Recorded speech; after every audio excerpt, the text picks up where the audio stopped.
Hello বন্ধুরা, নমস্কার। তো আমি সুমিতা, আমি বড় ভিডিও নিয়ে চলে এসেছি।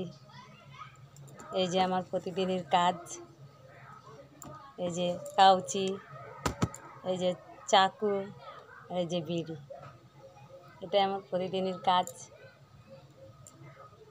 সংসারের কাজ হয়ে গেছে, সকালের সব কাজ হয়ে গেছে, চান দান সব হয়ে গেছে। তো এখন তোমাদের সামনে আসলাম। তো মনে হচ্ছে খুব সম্ভব 10টা বাজতে যায়। তো তোমাদের সঙ্গে আমি একটু গল্প করব আর এই কাজ করব, এই যে কাজ করছি আর গল্প করছি।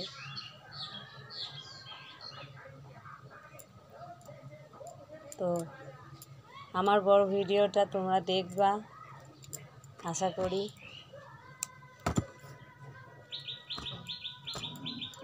তোমরা তুলে দেবা না, পুরো ভিডিওটা দেখবা, লাইক কমেন্ট শেয়ার করবা, আমার পাশে থাকো। আমিও তোমাদের পাশে আছি। সবাই একটা আশা নিয়েই কিছু না কিছু করতে চায়। তো আমিও একটা আশা নিয়ে আজকে তোমাদের সামনে এসেছি।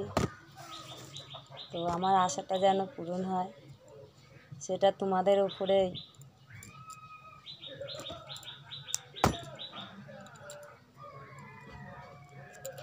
তোমরা যদি আমার পাশে থাকো তাহলে আমার পূরণ হবে আশা। তো আশা করি তোমরা পাশে থাকবা, আমার পাশে আছো। তো আমি যে তোমাদের সামনে কবে যাব সেটা একদম সামনাসামনি, সেটাই অপেক্ষায় আছি। কবে যেতে পারবো, খুব চেষ্টায় আছি। আর যেদিন যেতে পারবো সেদিন আমি খুব খুব খুশি।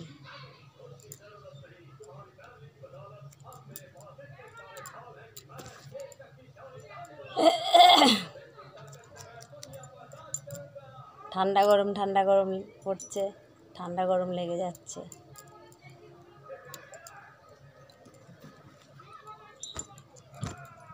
আর কি গল্প করব, আমাকে নিয়ে অনেক গল্প আছে, কিন্তু সেসব গল্প করা যাবে না,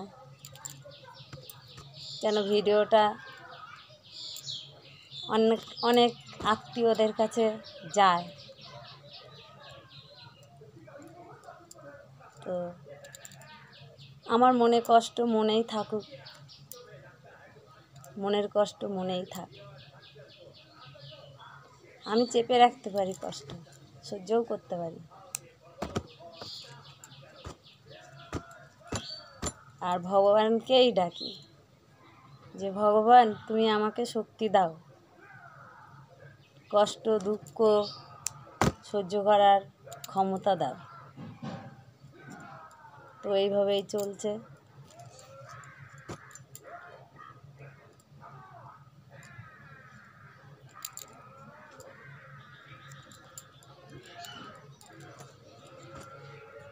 ভাবছি কি বলবো তোমাদের।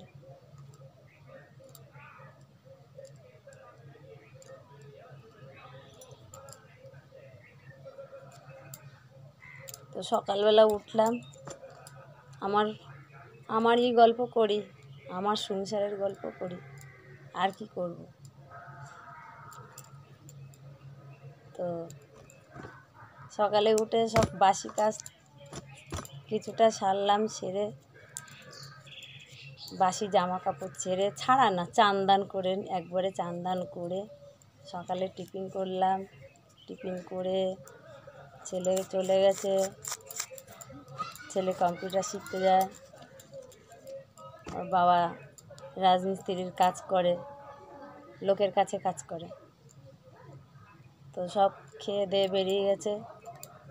তারপরে যে বাকি কাজ ছিল বাকি কাজগুলো করলাম, আর করে বাকি কাজ সব গুছিয়ে তারপরে এই বসেছি।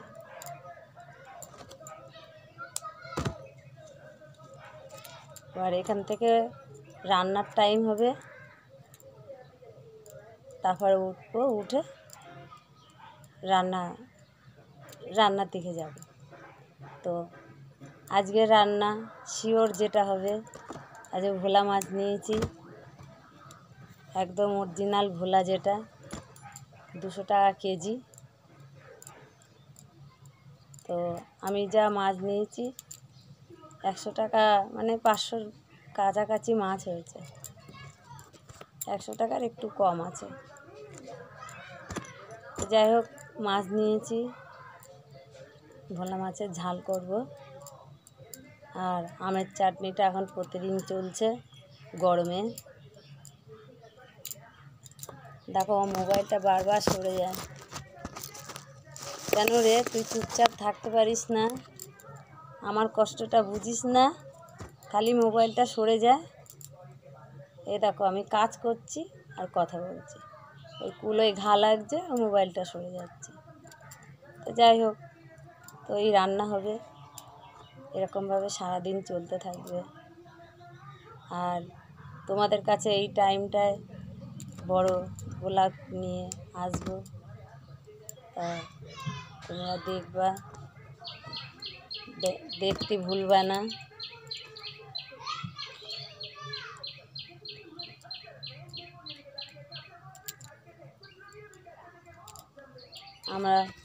আমরা মেয়ে মানুষ, তো আমাদের সুখ দুঃখ কষ্ট ভালোবাসা সব মিলিয়ে চলতে হবে।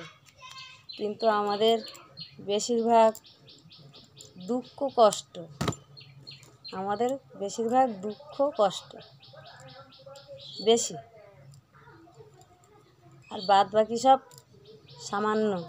সেটা না হলে তো আবার সংসার চলবে না, সংসার করা যাবে না। দুঃখ কষ্টটাই বেশি মেয়ে মানুষের।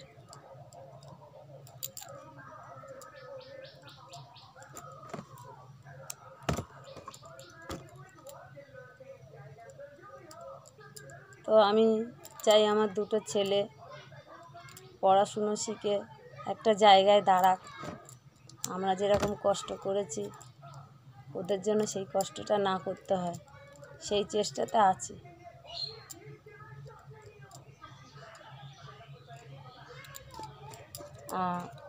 আমি ভিডিও ছেড়েছি, আমার ভিডিওগুলো তোমরা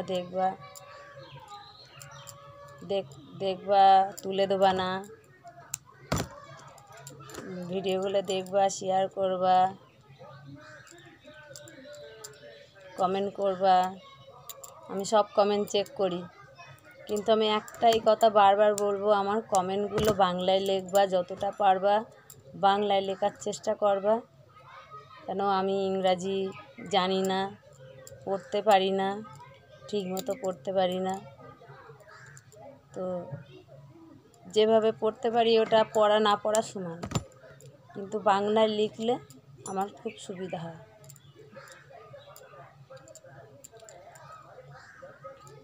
আমি মোবাইলে যা করি সব নিজেই করা হয়, মোবাইল কেউ ধরেও না, আমি নিজেই ধরি, নিজেই ভিডিও করি, নিজেই ছাড়ি, যা করার সব নিজেই করি। কেন আর একজনকে তো আটকালে হবে না।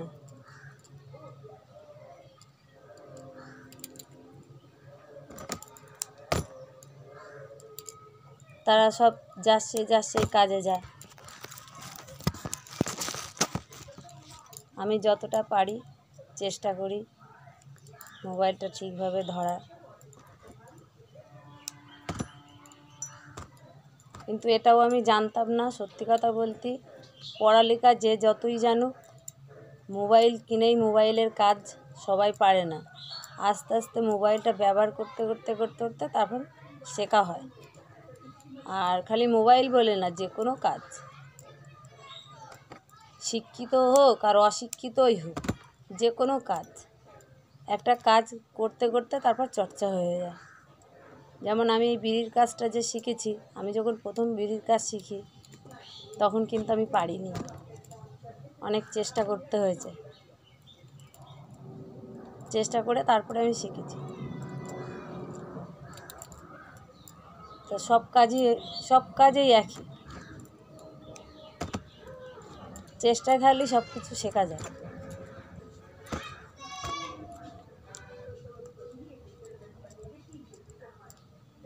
তো আমার মন খুব সাদা, আমার মানে কি বলবো, আমার মনে কোনো অহংকার নেই, আমি সবাইকে নিয়ে চলতে পারি। কিন্তু আমি যখন বুঝে যাই যে আমার উপরে হিংসা চলছে, আমি সেখান থেকে সরে যাই, আগে থাকতেই সরে যাই। আমি বুঝতে পেরে যাই, আগে থাকতেই সরে যাই।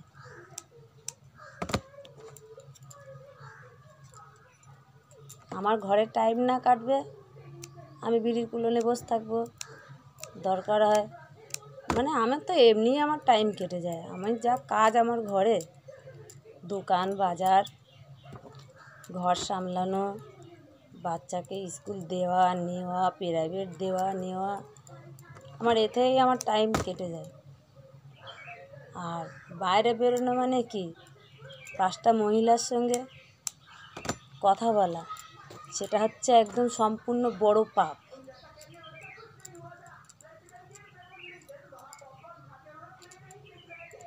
ওর মতো পাপ আর কোনো কাজ নেই। 5টা মহিলা যেখানে থাকবে তার মধ্যে ঢোকা মানে ওর মতো বড় পাপ আর কিছু নেই। 5টা মহিলা থাকা মানে সংসার ভাঙা। সংসার কীভাবে ভাঙবে, কার ঘরে কীভাবে অশান্তি লাগবে, এটাই হয় সব কিছু। কানে আসে তো, ঘরে থাকলে কী হবে, কানে আসে সব কিছু। কান তো আর কালা না। তো এইভাবেই মহিলাদের দিনগুলো কাটে, যাদের কাজ নেই তারাই করে এগুলো। আবার কাজ থাকলেও কাজের ফাঁকে ঠিক টাইম করে নেয়, যে এই টাইমটায় অমুক জায়গায় যেতে হবে, বসতে হবে, গল্প করতে হবে। আর নাহলে ওদের যে খাবে সে খাবারটা হজম হবে না। আমি একটা মহিলা হয়ে তো মহিলাদের চর্চা করছি ঘরে বসে, কিন্তু আমি ঠকেছি, ওর জন্য চর্চাটা করছি।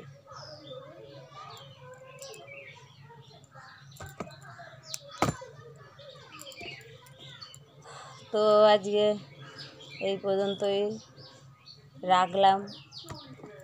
তোমরা ভালো থেকো, সুস্থ থেকো, আর আমার আশীর্বাদ করো, আমি যেন তোমাদের সামনে খুব তাড়াতাড়ি আসতে পারি।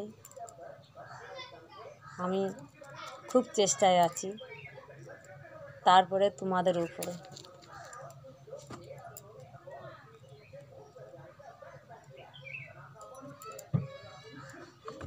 নমস্কার।